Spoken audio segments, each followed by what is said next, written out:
تین بنیادی قسم کے صبر ہیں. الصبر علی الطاعہ،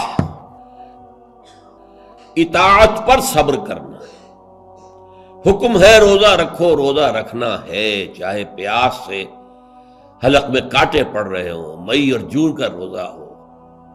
یہ جو ہے صبر علی الطاعہ ہے، اطاعت پر، اللہ کا حکم ہے. آپ کہیں گئے ہوئے سوات کا اذان صبح کا وقت ہے اور آپ کو وضو کرنی ہے، پانی موجود ہے لیکن یخ ہے، ہاتھ لگانے سے بھی انسان خوف کھاتا، اتنا یخ. لیکن جب پانی ہے تو وضو تو کرنا ہوگا، صبر کرنا پڑے گا. یہ صبر علی الطاعہ کی ایک مثال ہے کہ اطاعت جو ہے اس کے لیے صبر کرنا، جھیلنا، اس کی سختی کو برداشت کرنا، اس میں جو تکلیف ہو اس کو جھیلنا. اللہ یہ کہ انسان بیمار ہو اور اندیشہ ہو کہ اتنے ٹھنڈے پانی کے استعمال کرنے سے جان جانے کا اندیشہ، وہ بات دوسری ہو جائے گی. لیکن ایک آدمی صحت مند ہے، کوئی ایسا عذر نہیں ہے، کوئی بیماری نہیں ہے، تو اسے بہرحال وضو کرنا پڑے گا. اس لیے کہ وضو جو تیمم کی شرط ہے کہ پانی موجود نہ ہو، وہ شرط یہاں پوری نہیں ہے، پانی تو اویلیبل ہے.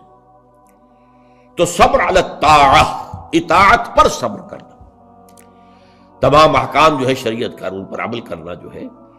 اب صبح کا وقت ہے، ابھی آپ کو بڑی بسا اوقات ہوتا ہے، آپ کا بھی تجربہ ہوگا، کوئی مریض ساری رات کراہتا رہا ہو، فجر کے قریب آ کر کچھ سکون سا ہو جاتا، سو جاتا. یہ بڑی ٹھنڈی جو ہے وہ نیند ہوتی ہے صبح کی. اسی لیے اقبال کو جواب شکوہ میں جو اللہ تعالیٰ نے فرمایا تھا، کس قدر تم پہ گراں صبح کی بیداری ہے، ہم سے کب پیار ہے، ہاں نیند تمہیں پیاری ہے، صبح کا اٹھنا تو تم پر بہت بھاری. یہ صبر علی الطاعہ، صبر علی الطاعہ ہوگا کہ کچھ بھی ہے، بہرحال فجر کا وقت ہو گیا ہے، اٹھنا ہے، لازماً اٹھنا ہے. یہ ٹھنڈی ٹھنڈی جو ہوا چلی ہے، سخت گرمی کا موسم ہو، حبس میں رات گزری ہو، صبح کے وقت کوئی نسیم سحری تھوڑی سی چلے گی اور ایسی لوریاں دے گی، ایسی تھپکیاں دے گی کہ آدمی جو ہے وہ چاہے گا کہ بس میں اب آرام کروں، سو جاؤں. اٹھنا ہے، نماز کا وقت ہے، نماز فرض ہے. تو الصبر علی الطاعہ. دوسرا صبر ہے الصبر عن المعصیہ، معصیت سے رک جانا، صبر کرنا. کوئی لذت ہے کام و دہن کی لیکن ہے ممنوع، غلط ہے، حرام شے ہے، لہذا رکنا ہے. یہ ہے صبر عن المعصیہ.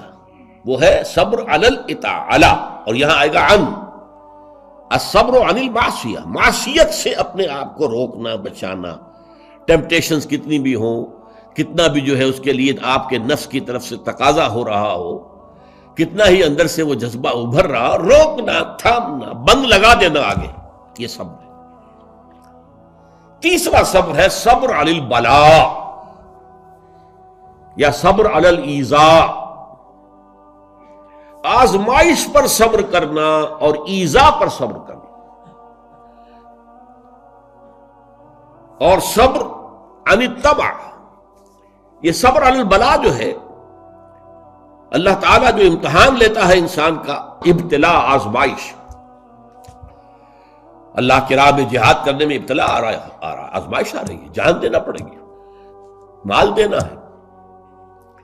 یا اور اسی طرح سے اللہ کی طرف سے آزمائش آ گئی ہے، آپ پر کوئی مصیبت آ گئی ہے، آیا اس میں آپ صابر رہتے ہیں یا اول فول بکنا شروع کر دیتے ہیں اللہ کے خلاف؟ اجی ہمارے ساتھ تو اللہ نے کبھی کوئی خیر کیا ہی نہیں، سب بھول گئے جو بھی اللہ تعالیٰ نے پہلے احسان کیے تھے، کیونکہ ایک آزمائش آ گئی. تو صبر علی البلاء. اب اس کے دو حصے ہیں جو میں نے بیان کیے. ایک ہے صبر علی الایذاء، آپ اسلام کی دعوت دے رہے ہیں، کوئی آپ کو ایذا پہنچاتا ہے، سخت ایذا پہنچاتا ہے. یہ ایذا وربل بھی ہو سکتی ہے، یہ ایذا فزیکل بھی ہو سکتی ہے. وربل ایذا، پاگل ہو گیا، تمہارا دماغ خراب ہو گیا، تمہاری عقل الٹی ہو گئی، اوندھی ہو گئی، تم کسی کوئی بری جو روح ہے اس کے زیر اثر آ گیا، کوئی جن تمہارے اوپر قابض آ گیا، شیطان. یہ کیا ہو رہا ہے؟ وربل ایذا، زبان سے سکھایا جا رہا ہے. اور ایک یہ کہ مارا جائے، پیٹا جائے، جیل میں رکھ دیا جائے، بھوکا رکھا جائے، ایذا پہنچائی جائے.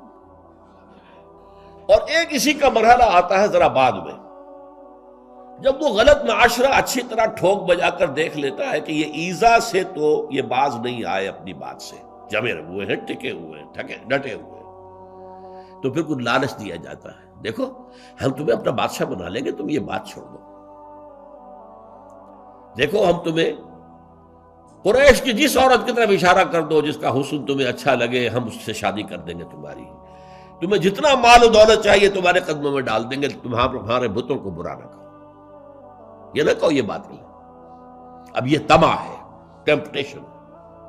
ٹیمپٹیشن کے مقابلے میں رکنا ایذا کے مقابلے میں رکنے سے زیادہ مشکل ہے، جس کی ایک بہت بڑی مثال جو ہے امام احمد ابن حنبل کی زندگی میں ہے کہ جب مسئلہ خلق قرآن پر جب انہیں جیل میں ڈالا گیا، مارے ماری گئیں، الفاظ یہ آتے ہیں تاریخ میں کہ انہیں وہ مار ماری گئی کہ اگر ہاتھی کو بھی وہ مار ماری جاتی تو چنگھاڑ اٹھتا، لیکن ان کے آنکھوں میں کبھی آنسو نہیں آئے، برداشت کی۔ پھر زمانہ بدل گیا، اب خلیفہ کوئی اور ہو گئے، اور ان کا اپنا موقف وہی تھا جو امام احمد ابن حنبل کا ہے۔